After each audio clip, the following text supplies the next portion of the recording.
Hello! Ayan. So, wag muna tayo mag-intro, my dear, kasi basta, wag muna tayo mag-intro.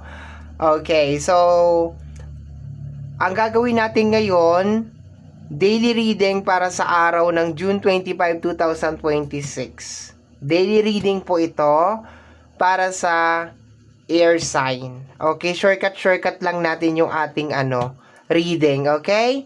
So, tingnan natin kung anong meron. Sa mga abangers natin dyan, salamat po. Sa mga bago nating subscribers, thank you din po. Ayan ha.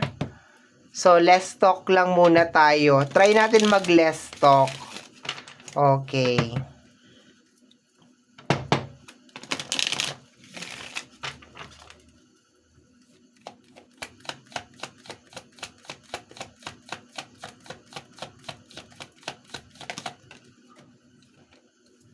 The Six of Cups.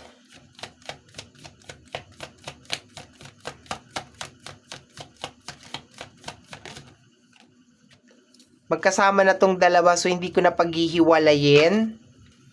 Hanapan na lang natin ng partner si Six of Cups.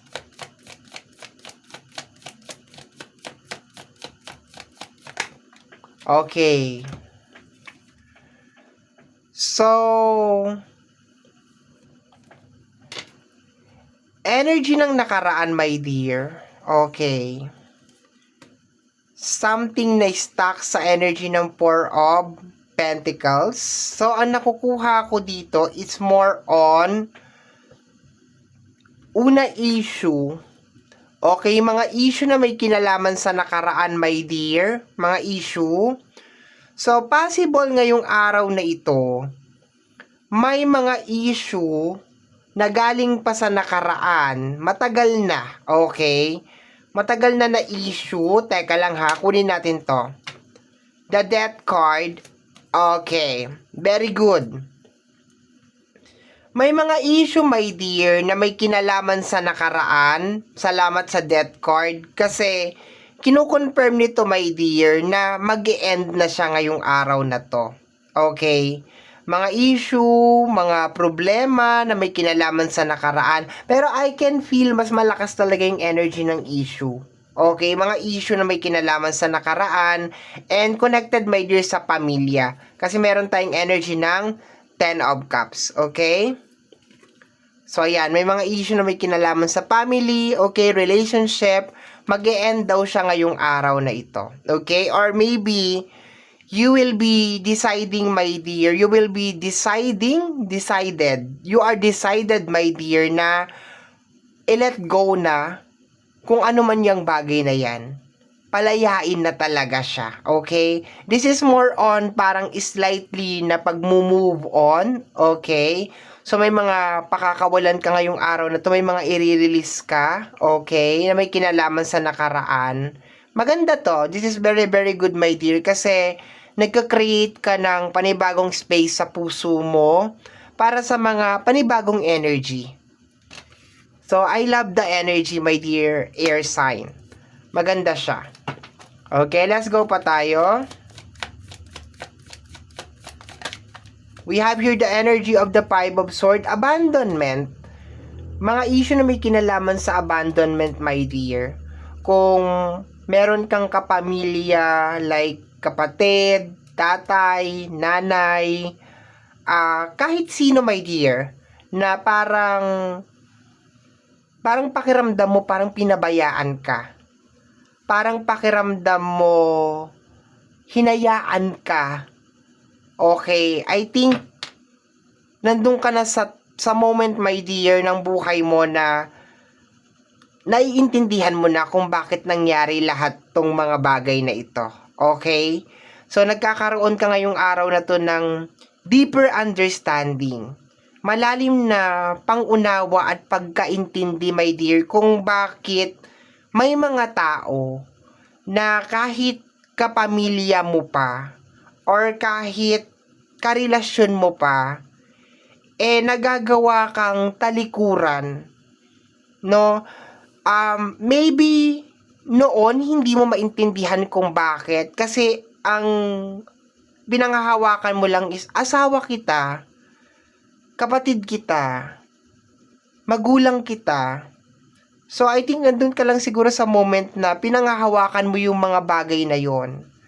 Pero ngayon kasi, based on your cards, nakukuha ko na nagkakaroon ka ng mas malalim na pagkaintindi, pangunawa, okay, sa mga bagay-bagay. Kung bakit hindi ka nila tinulungan, bakit kanila iniwanan, bakit kanila hinayaan, okay, bakit nangyari yon sa inyo, okay, kung ano man yung eksena na yon, okay.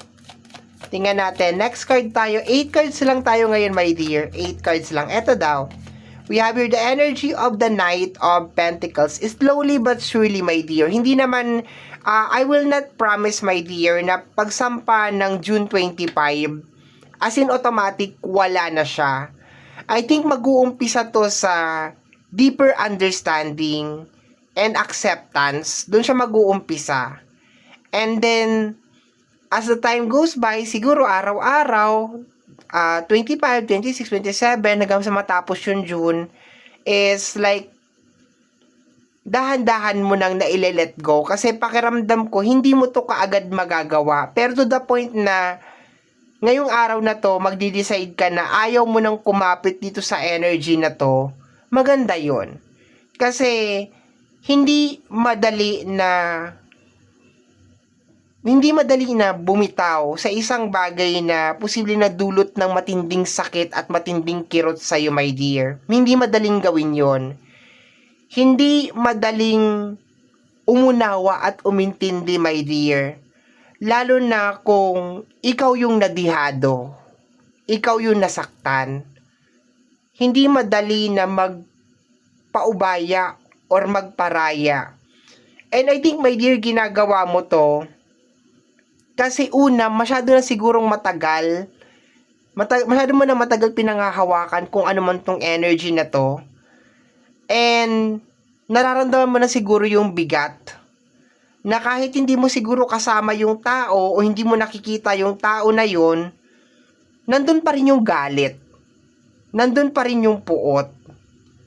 So, maganda tong step na to. Maganda tong araw na to, my dear.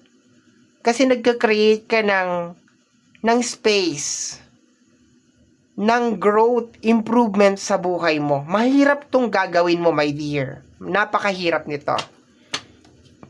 Let me see, my dear. Tingnan natin. Air sign, we have here the energy of the Temperance. Kagaya ng sinabi ko kanina, hindi po ito magiging madali. Dalawang major arcana ang meron tayo. Hindi ko lang alam kung meron pang ibang lalabas. Pero so far, my dear, yung transformation is dahan-dahan. Yung acceptance is dahan-dahan. Yung pagbitaw is dahan-dahan, my dear. Kasi yun ang trabaho ng Temperance. Okay? Kagaya ng sinabi ko kanina, ngayon lang mag-uumpisa itong pakiramdam na to. Yung deeper understanding, yung clarity, yung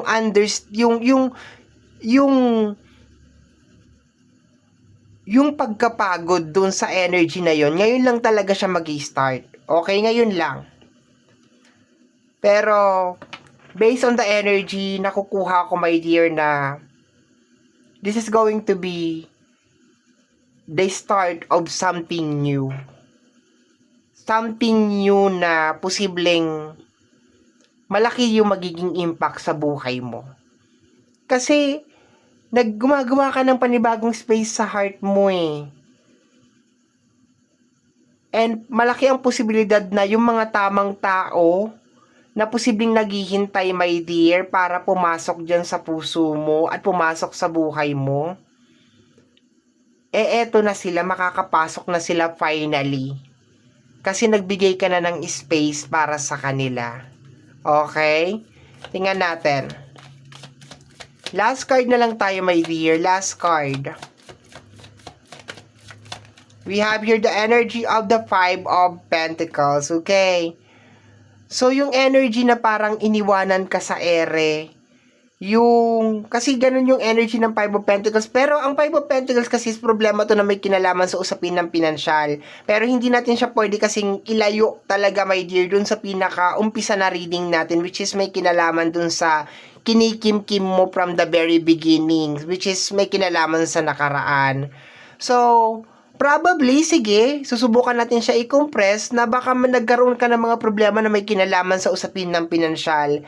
And then, ini-expect mo, my dear, na nandyan sila para umagapay at tumulong sa'yo.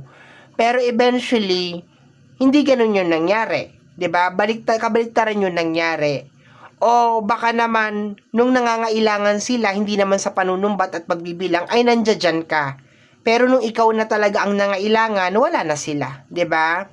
Or baka nagbigay ka ng totoong pagmamahal, totoong kalinga, totoo lahat ng pinakita mo. Pero ang isinukli sa'yo ay puro kasinungalingan at puro pagpapanggap. Masakit yun, my dear. Masakit talaga yun. And hindi yun madaling sabihin sa ibang tao na parang, okay lang yan, mag-move on ka na. Tanggapin mo na lang. Pero dahil ikaw ang nandun sa sitwasyon, hindi ganun kadali yun. Pero ngayong araw na to, ang ganda ng energy. Kasi, you're doing something or you're giving yourself a favor na maging malaya sa anino ng nakaraan. Ang ganda ng energy, my dear. And kasunod nito, gagaan na yung flow ng life mo, my dear. Gagaan na siya. Yan lang naman madalas ang yan lang talaga, my dear, yung mabigat talaga. Yun ang nagsisilbing talagang blockage, yung galit. Okay, and wala kasing eksaktong time, eksaktong date, or eksaktong oras kung kailan talaga tayo makaka-recover from the galit, from the sakit, sama ng loob sa loob natin. Okay? So, I'm so happy for you. Bottom deck of the card is the Nine of Pentacles. This is energy of wish fulfillment, my dear. So, nararamdaman ko na yes, new beginnings, my dear. Sun card. Okay, nag-start ka ng something. So, expected mo, my dear, after nito, hindi agad-agad titingnan natin, my dear. Of course, may daily reading naman tayo. Titingnan natin, ha? Pero sinasabi nitong reading natin na, di ba, tingnan mo, tingnan mo, kukunin natin yung mga major arcana. Death card, Temperance, at saka Sun card. Okay. So, tingnan mo yung nasa likod ng Temperance. Sun yun, di ba? So, eventually talaga, my dear, basta may dire-diretso mo lang talaga ito. Maging consistent ka lang talaga sa pagbitaw, dahan-dahan. Maganda yung mangyayari, my dear. As in, maganda yung mangyayari, katuparan ng mga pangarap mo. Dahan-dahan naluluwag yung buhay mo. Okay? Kasi, nagka-create ka nga ng space for abundance, for